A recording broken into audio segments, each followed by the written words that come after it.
Hello everyone. In this video we will be starting a new unit, that is polymers. Now what are polymers? The word poly means many and mers means part, many parts or unit. Therefore polymers means many, poly means many, and mers means parts or unit. Therefore now when n units and small unit they chemically combine. When n small units chemically combine, they give big unit. Or when n times of micro unit chemically combine to give macro unit. Or this can be also written n units of monomers chemically combine to give polymers. Now what is this? Now chemically combine, the word chemically combine is known as polymerization. Chemical combination of n small unit to form big units, or micro unit to form macro unit, or n times of monomer unit to form polymers is known as polymerization reaction. Therefore, what is polymerization reaction? Now, polymerization reaction is the process of formation of polymers from their respective monomers. Therefore, polymerization can be defined as the process of formation of polymers from their respective monomers. Now, this is the introduction for polymers. Now, let's move on to classification. Now, classification, the earlier classification given here is, the first type of classification here is according to monomer, or the starting monomer unit. According to monomer unit. Now the first classification, according to the monomer unit, that is the starting unit, they are known as homopolymers. Homo means same. The word homo means same. Therefore, this type of homopolymers, they have the same kind of monomer. Now for examples of this type of monomers, we have our polythene, polyvinyl chloride, and polyacrylonitrile. These are the few examples of homopolymers. For example, in polythene, when n monomers unit of ethene molecule is used here, chemically combine or undergo polymerization, there is formation of the polythene, n times of repetition of n times of this ethene molecule, and this is known as there is formation of polythene. Or for PVC, when n times of vinyl chloride is used here, vinyl chloride is the monomer here, they chemically combine. Our repeating unit here will be n times. This is our PVC. And then for polyacrylonitrile, the acrylonitrile, when it chemically combined, it gives, so therefore this is known as, they are known as homopolymers. Now the second type is known as copolymers. Now what are copolymers? In copolymers, more than one type of monomer,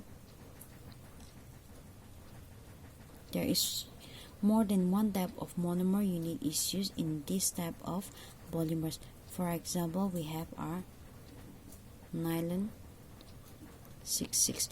Now in nylon 66, the monomer unit, two types of monomer unit are used. The first is acetic acid, they have this. The general formula of acetic acid is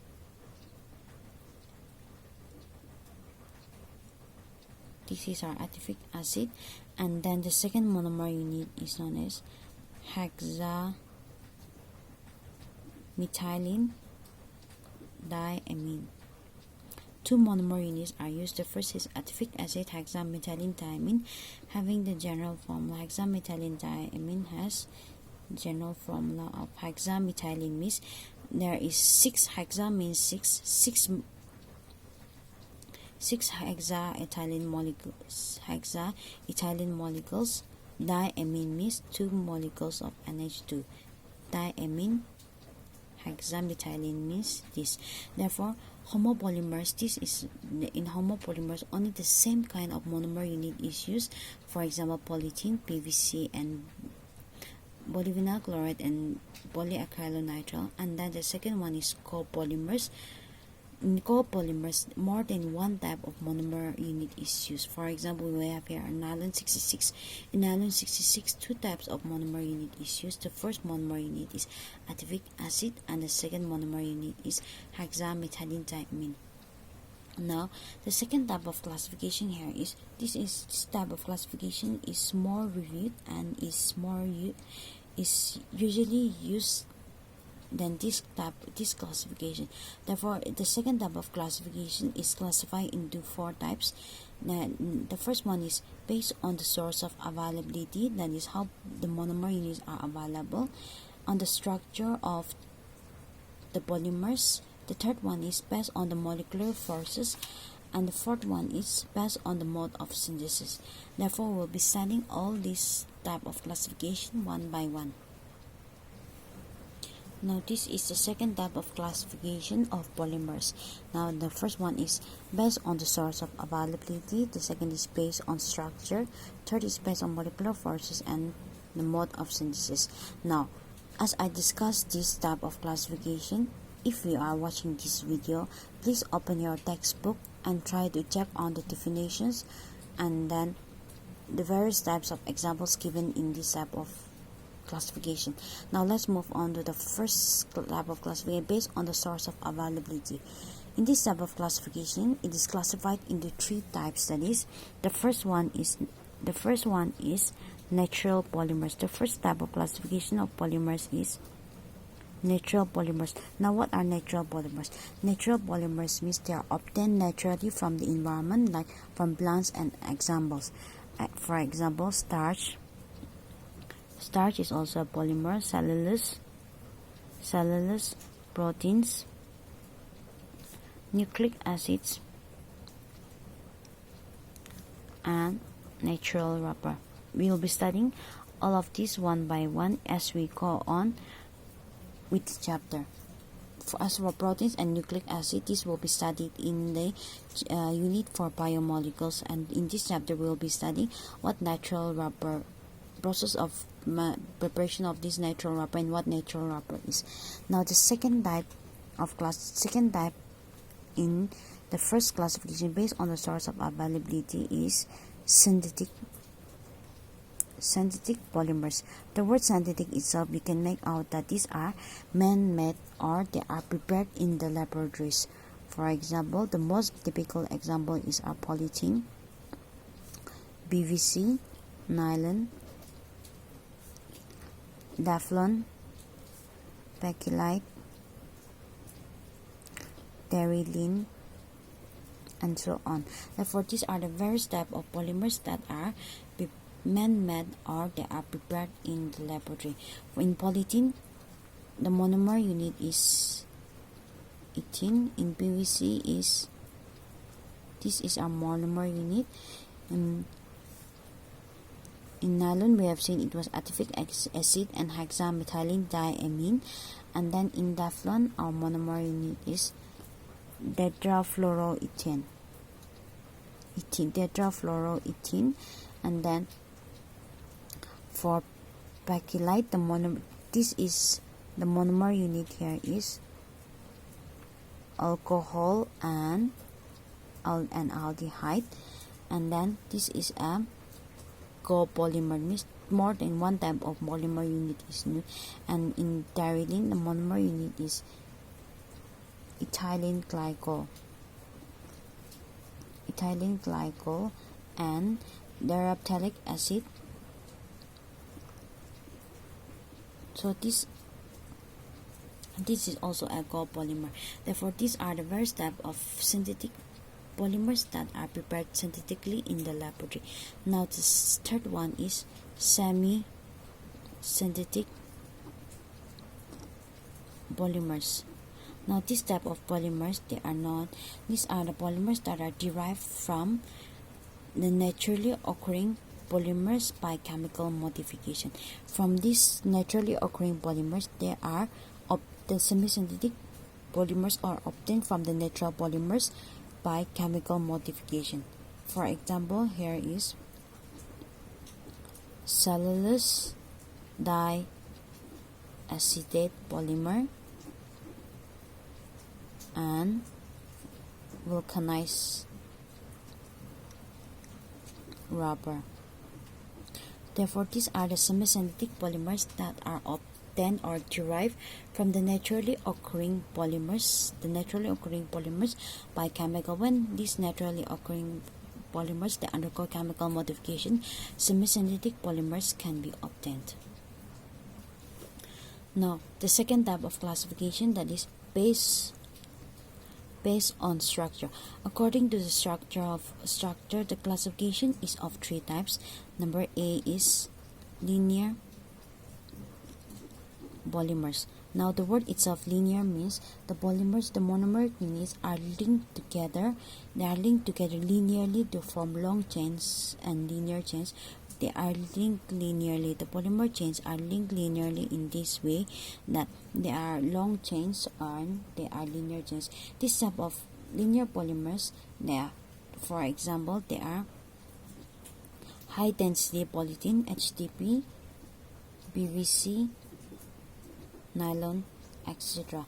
And in the linear polymers, the density is more because they are arranged linearly. Since they are arranged linearly, there is no repulsion or this that occurs, and then the volume decreases, and therefore the strength is more in the linear polymers, since the density is also more.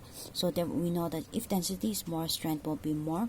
Therefore, in linear polymers, the density is more, therefore strength is more, but the volume is small. Now the second one is branch chain polymers.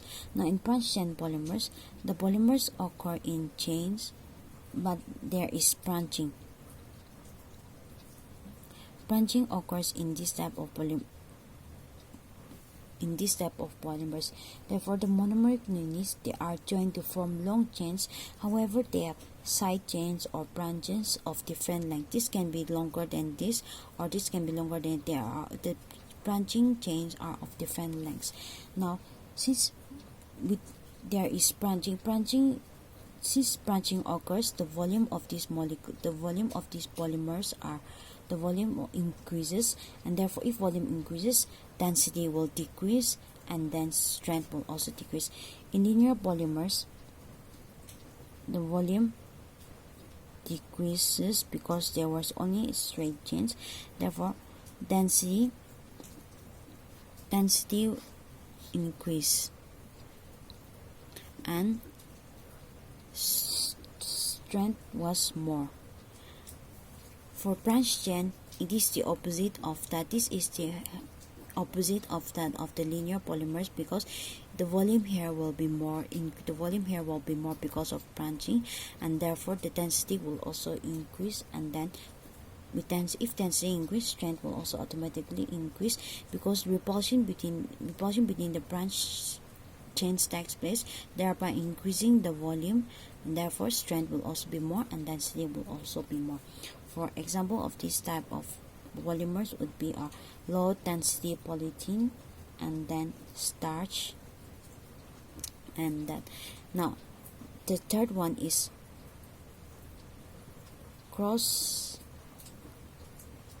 cross-link or network type of polymers. In this cross-link or network polymers, the monomer units are cross-linked together to form a three-dimensional structure. Means the monomer units, they are cross-linked, means they are joined together. They form a network type of polymer, and therefore this type of polymers, they are cross-linked to form a three-dimensional structure. For examples of this type of polymers are pegylite, melamine, and so on. Therefore, these are the two types of classification. The first one is based on the source of availability, that is, it was of natural polymers, synthetic polymers, and semi-synthetic polymers. The second type of classification was based on structure, that is, based on structure, it is further classified into three types: linear polymers, example high density polythene, polyvinyl chloride, nylon, etc., branch chain with low density polythene, and then cross-link or network type of polymers. Here one example is pegylite and melamine. Therefore, these are the two types of classification of polymers. The remaining two types of classification, that is based on molecular forces and based on the mode of synthesis, it will be explained in the next video.